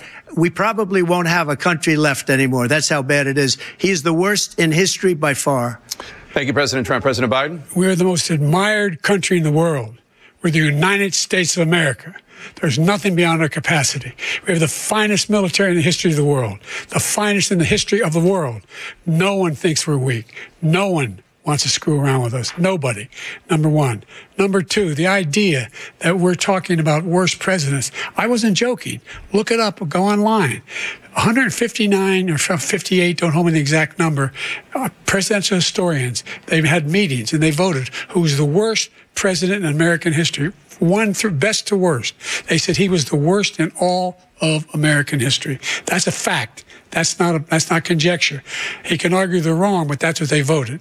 The idea that he is doing anything to deal with child care, he did virtually nothing to child care. We should significantly increase the child care tax credit. We should significantly increase the availability of women and men single parents to be able to go back to work, and we should encourage businesses to have. Thank you, President Biden. President Trump, the question was about what would you do to make child care more affordable, if you want to take your minute. Just so you understand, we have polling, we have other things that they rate him the worst because what he's done is so bad. And they rate me, I'll show you, I will show you, and they rate me one of the best, okay? And if I'm given another 4 years, I will be the best. I think I'll be the best. Nobody's ever created an economy like us. Nobody ever cut taxes like us. He's the only one I know. He wants to raise your taxes by 4 times. He wants to raise everybody's taxes by 4 times. He wants the Trump tax cuts to expire. So everybody, including the two of you, are going to pay 4 to 5 times. Nobody ever heard of this before. All my life, I'd grow up and I'd see politicians talking about cutting taxes. When we cut taxes, as I said, we did more business. Apple and all these companies, they were bringing money back into our country. The worst president in history by far, and everybody knows it. President Biden? Look, the fact of the matter is that he's dead wrong about, he's increased the tariff, he will increase the taxes on middle-class people. I said I'd never raise a tax on anybody making less than $400,000. I didn't. But this tariff is 10% tariffs. Everything coming into the country, you know what the economists say? That's going to cost the average American $2,500 a year more because they're going to have to pay the difference in food and all the things that were imported. Number two, he's in a situation where he talks about how he has not raised, he's somehow helped the middle class. The middle class have been devastated by you. Now you want a new tax cut of $5 trillion over the next 10 years, which is going to fundamentally bankrupt the country. You had the largest deficit of any president in American history, number one. Number two, you have not, in fact, made any contact, any progress with China. We are the lowest trade deficit with China since 2010. Thank you, President Biden. You lost. Thank you, President Biden. Let's discuss an epidemic impacting millions of Americans that both of you have made a top priority in your first term, the opioid crisis. And for both of you, the number of overdose deaths in this country has gone up. Under your term, it went up. Under your term, it has gone up. Former President Trump, despite the efforts that both of you have made, more than 100,000 Americans are dying from overdoses every year, primarily from fentanyl and other opioids. What will you do to help Americans right now in the throes of addiction who are struggling to get the treatment they need? To finish up, we now have the largest deficit in the history of our country under this guy. We have the largest deficit with China. He gets paid by China. He's a Manchurian candidate. He gets money from China. So I think he's afraid to deal with them or something. But do you notice he never took out my tariffs because we bring in so much money with the tariffs that I imposed on China. He never took them away. He can't because it's too much money. It's tremendous. And we saved our steel industries, and there was more to come, but he hasn't done that. But he hasn't cut the tariffs because he can't, because it's too much money. But he's got the largest deficit in the history of our country, and he's got the worst situation with China. China's going to own us if you keep allowing them to do what they're doing to us as a country. They are killing us as a country, Joe, and you can't let that happen. You're destroying our country. So, President Trump, you have 67 seconds left. The question was, what are you going to do to help Americans in the throes of addiction right now who are struggling to get the treatment they need? Jake, we were doing very well at addiction until the COVID came along. We had the 2.5, almost 3 years of like nobody's ever had before, any country, in every way. And then we had to get tough, and it was the drugs pouring across the border it started to increase. We got great equipment. We bought the certain dog that's the most incredible thing that you've ever seen, the way they can spot it. We did a lot, and we were getting very low numbers, very, very low numbers. Then he came along. The numbers, have you seen the numbers now? It's not only the 18 million people that I believe is even low because the gotaways, they don't even talk about gotaways. But the numbers of the amount of drugs and human trafficking in women coming across our border, the worst thing I've ever seen, at numbers that nobody's ever seen under him because the border's so bad. But the number of drugs coming across our border now is the largest we've ever had by far. President Trump, thank you. President Biden? Fentanyl and the byproducts of fentanyl went down for a while. And I wanted to make sure we use the machinery that can detect fentanyl, these big machines that roll over everything that comes across the border. And it costs a lot of money. That was part of this deal we put together, this bipartisan deal. More fentanyl machines, more be able to detect drugs, more numbers of agents, more numbers of all the people at the border. And when we had that deal done, he called his Republican colleagues, said, don't do it. It's going to hurt me politically. No, he never argued it's not a good bill. It's a really good bill. We need those machines. We need those machines. And we're coming down very hard in every country in Asia in terms of precursors for fentanyl. And Mexico is working with us to make sure they don't have the technology to be able to put it together. That's what we have to do. We need those machines. Thank you, President Biden. President Trump, and again, the question is about Americans in the throes of addiction right now, struggling to get the treatment they need. Well, this does pertain to it. He ended Remain in Mexico. He ended catch and release. I made it catch and release in Mexico, not catch and release here. We had so many things that we had done, hard negotiations with Mexico, and I got it all for nothing. It's just like when you have a hostage. We always pay $6 billion for a hostage. Every time we say there's a hostage. Now we have a hostage, a Wall Street Journal reporter, I think a good guy, and he's over there because Putin is laughing at this guy, probably asking for billions of dollars for the reporter. I will have him out very quickly, as soon as I take office. Before I take office, I said, by literally, as soon as I win the election, I will have that reporter out. He should have had him out a long time ago, but Putin's probably asking for billions and billions of dollars because this guy pays it every time. We had 2 cases where we paid $6 billion for 5 people.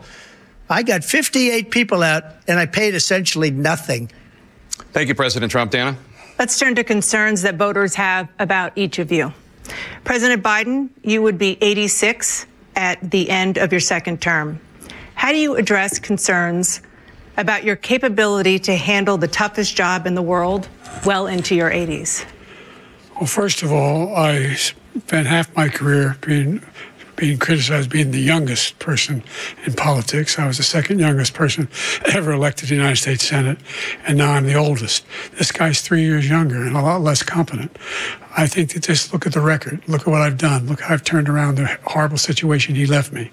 As I said, 15 million new jobs, 800,000 manufacturing jobs, more investment in America, over billions of dollars in private investment in enterprises that we are growing. By the way, we brought an awful lot of people. Well, the whole idea of computer chips. We used to have 40% of the market.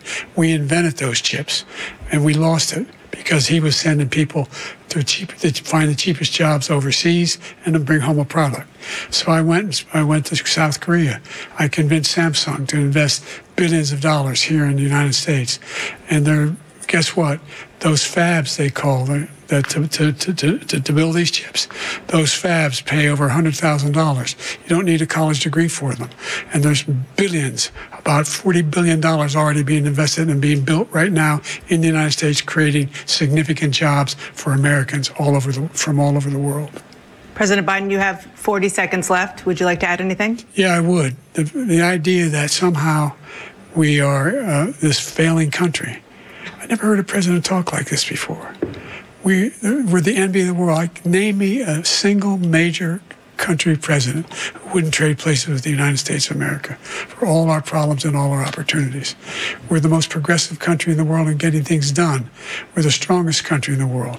We're a country in the world who keeps our word, and everybody trusts us, all of our allies, and those who he coddles up to, from Kim Jong-un, who he sends love letters to, and Putin, etc. They don't want to screw around with us. Thank you. Former President Trump, to follow up, you would be 82 at the end of your second term.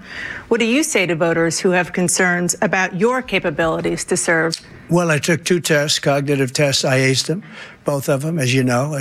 We made it public. He took none. I'd like to see him take one, just one, a real easy one.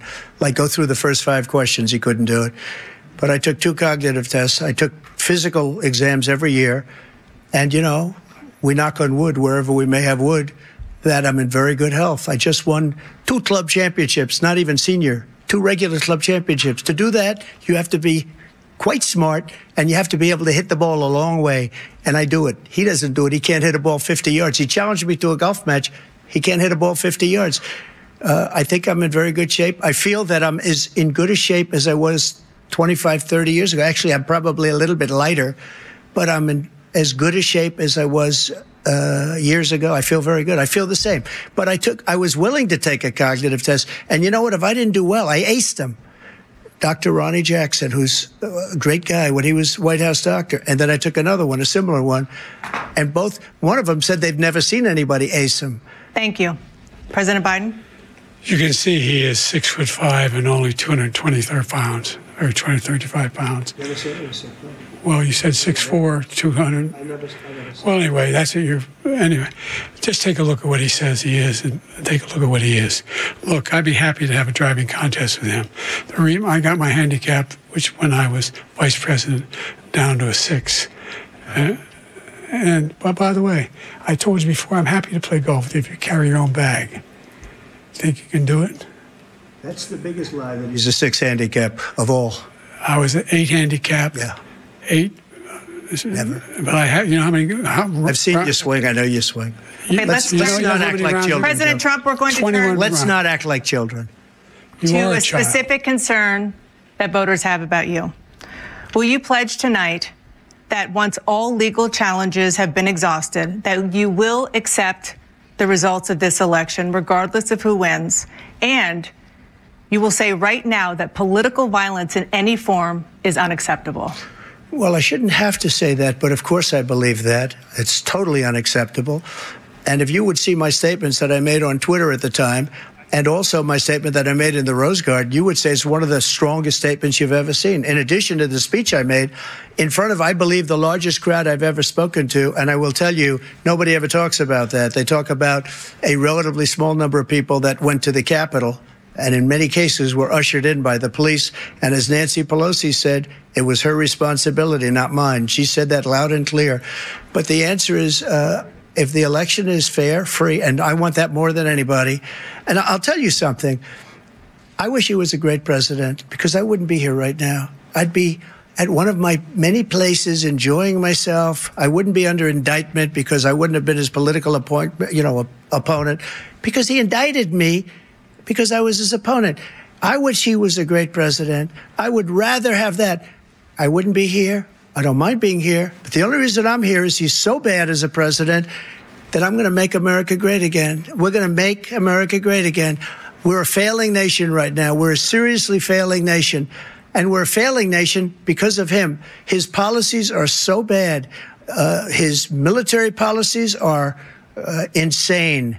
They're insane. These are wars that will never end with him.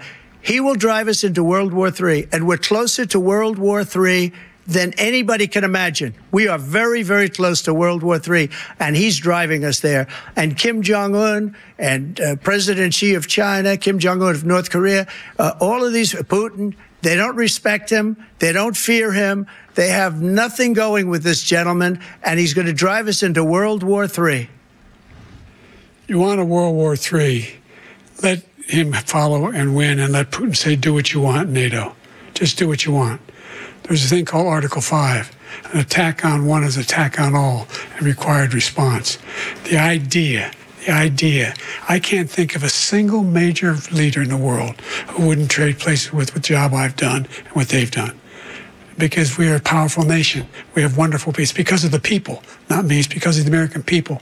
They're capable of anything, and they step up when they're needed. And right now, we're needed. We're needed to protect the world because our own safety is at stake. And again, you want to have a war, just let Putin go ahead and take Kyiv, make sure they move on, see what happens in Poland, Hungary, and other places along that border. Then you have a war. President Trump, as I come back to you for a follow-up, the question was, will you accept the results of this election, regardless of who wins? Just to finish what he said, if I might, Russia, they took a lot of land from Bush. They took a lot of land from Obama and Biden. They took no land, nothing from Trump, nothing. He knew not to do it.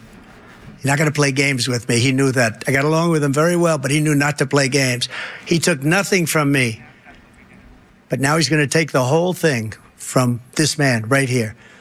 That's a war that should have never started. It would have never started ever with me. and he's going to take Ukraine. And, you know, you asked me a question before, would you do this?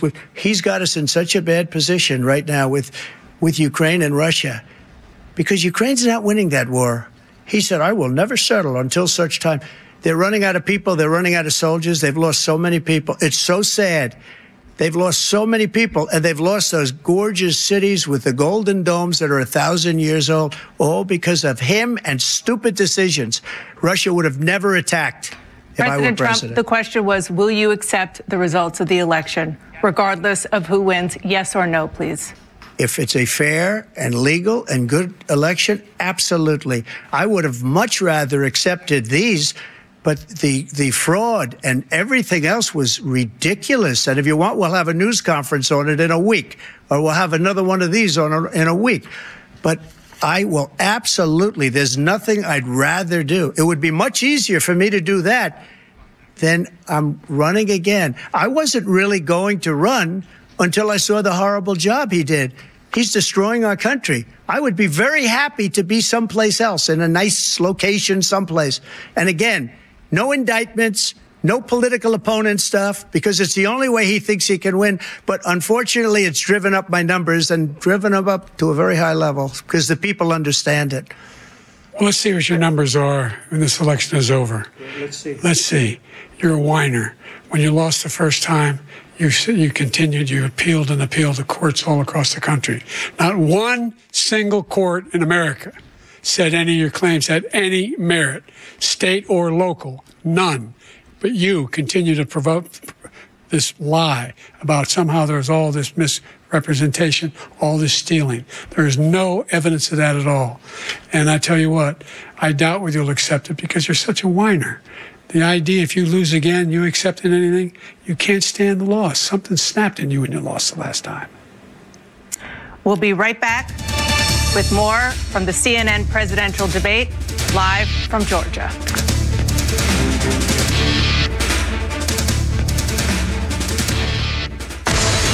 Fox News Audio's Democracy 24 special coverage of the CNN presidential debate simulcast on Fox News Radio continues next.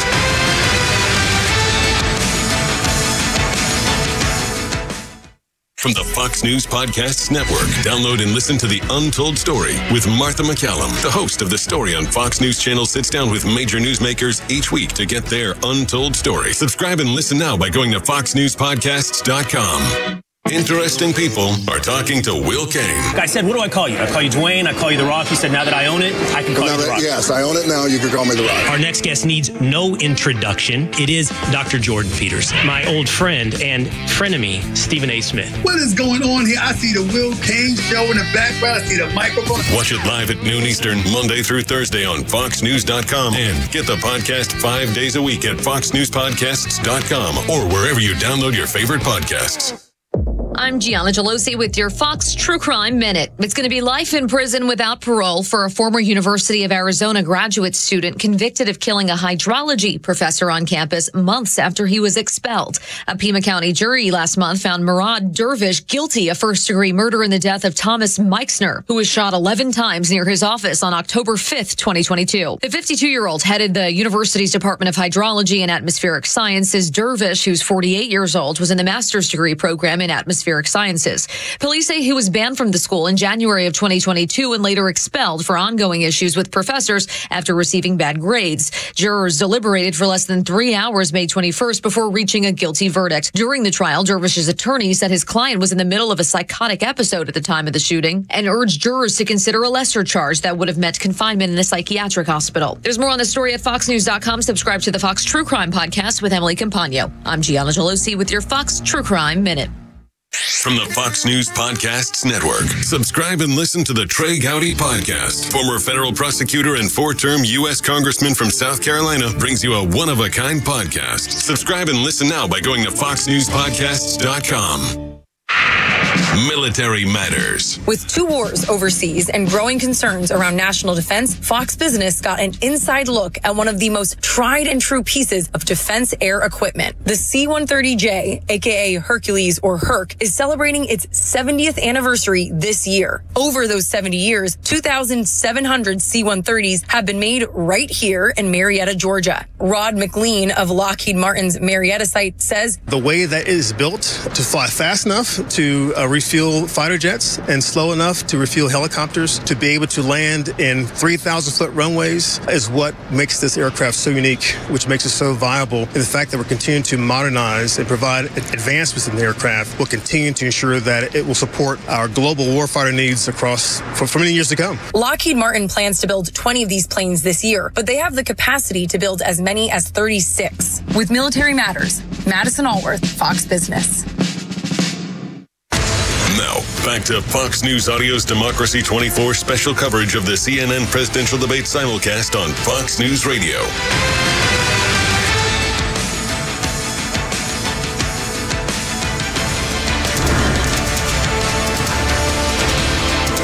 It is now time for the candidates to deliver their closing statements as predetermined by a coin toss. We're going to begin with you, President Biden. You have 2 minutes. We've made significant progress from the debacle that was left by President Trump in his last term. We find ourselves in a situation where, number one, we have to make sure that we have a fair tax system. I ask anyone out there in the audience or anyone out watching this debate, do you think the tax system is fair? The fact is that I said nobody even making under $400,000 had a single penny increase in their taxes and will not. And if I'm reelected, that'll be the case again. But this guy has increased your taxes because of the deficit, number one. He's increased inflation because of the debacle he left after the way he handled the pandemic. And he finds himself in a position where he now wants to tax you more by putting a 10% tariff on everything that comes into the United States of America. What I did, when, for example, he wants to get rid of the ability of Medicare for us to be able to negotiate drug prices with the big pharma companies. Well, guess what? We got it down to $35 for insulin instead of $400. No more than $2,000 for every senior, no matter how much prescription they need. You know what that did? That reduced the federal debt by $160 billion over 10 years because the government doesn't have to pay the exorbitant prices. I'm going to make that available to every senior all along. It's happening now, and everybody in America. He wants to get rid of that. I'm going to make sure that we have child care. We're going to significantly increase the credits people have for child care. I'm going to make sure we do something about what we're doing on lead pipes and all the things that are causing health problems for people across the country. We're going to continue to fight to bring down inflation and give people a break. Thank you, President Biden. President Trump, you now have 2 minutes for your closing statement. Like so many politicians, this man is just a complainer. He said, we want to do this, we want to do that, we want to get rid of this tax, that tax. But he doesn't do anything. All he does is make our country unsafe by allowing millions and millions of people to pour in. Our military doesn't respect him. We look like fools in Afghanistan. We didn't stop Israel. It was such a horrible thing that would have never happened. It should have never happened. Iran was broke. Anybody that did business with Iran, including China, they couldn't do business with the United States. They all passed. Iran was broke. They had no money for Hamas or Hezbollah, for terror, no money whatsoever. Again, Ukraine should have never happened. He talks about all this stuff, but he didn't do it. For 3.5 years, we're living in hell. We have the Palestinians and we have everybody else rioting all over the place. You talk about Charlottesville. This is 100 times Charlottesville, 1,000 times. The whole country is exploding because of you, because they don't respect you, and they have to respect their president, and they don't respect you throughout the world. What we did was incredible. We rebuilt the military. We got the largest tax cut in history, the largest regulation cut in history. The reason he's got jobs is because I cut the regulations that gave jobs, but he's putting a lot of those regulations back on. All of the things that we've done, nobody's never seen anything like, even from a medical standpoint, right to try, where we can try space-age materials instead of going to Asia or going to Europe and trying to get when you're terminally ill. Now you can go and you can get something. You sign a document. They've been trying to get it for 42 years. But you know what we did for the military was incredible. Choice for our soldiers, where our soldiers, instead of waiting for 3 months to see a doctor, can go out and get themselves fixed up and readied up and take care of themselves, and they're living. And that's why I had the highest approval rating in the history of the VA. So all of these things, we're in a failing nation, but it's not going to be failing anymore. We're going to make it great again. Thank you, former President Trump, President Biden. Stay with us because we have full analysis of this debate. Anderson Cooper and Aaron Burnett starts now on CNN. You've been listening to President Biden and former President Trump in their first debate of this 2024 presidential campaign on the CNN presidential debate here on Fox News Radio. The debate touched on all the issues, right? Inflation, abortion, foreign policy, and the past, January 6th, and how COVID was handled. I think safe to say you could see the disdain the two candidates have for each other, each accusing the other of lying frequently. I just want to bring in quickly our Fox News radio analyst, Josh Kraushauer, about how both of these we're going to talk to Josh at the after this break, but we're going to actually talk to my colleague, Fox News Radio, White House correspondent and congressional correspondent Jared Halpern, about how these men both seemed, how they both presented themselves. It seemed like President Biden was a little bit quieter than we've heard him before. Well, I'll tell you, there seems to be a little bit of damage control. Two sources telling Fox News that President Biden has a cold. And that accounted, they say, for the raspy voice that you heard. And listen, that was, and we talked a little bit about it before we started our broadcast, right, Jess, that the performance may be as important as some of the substance that came out of this,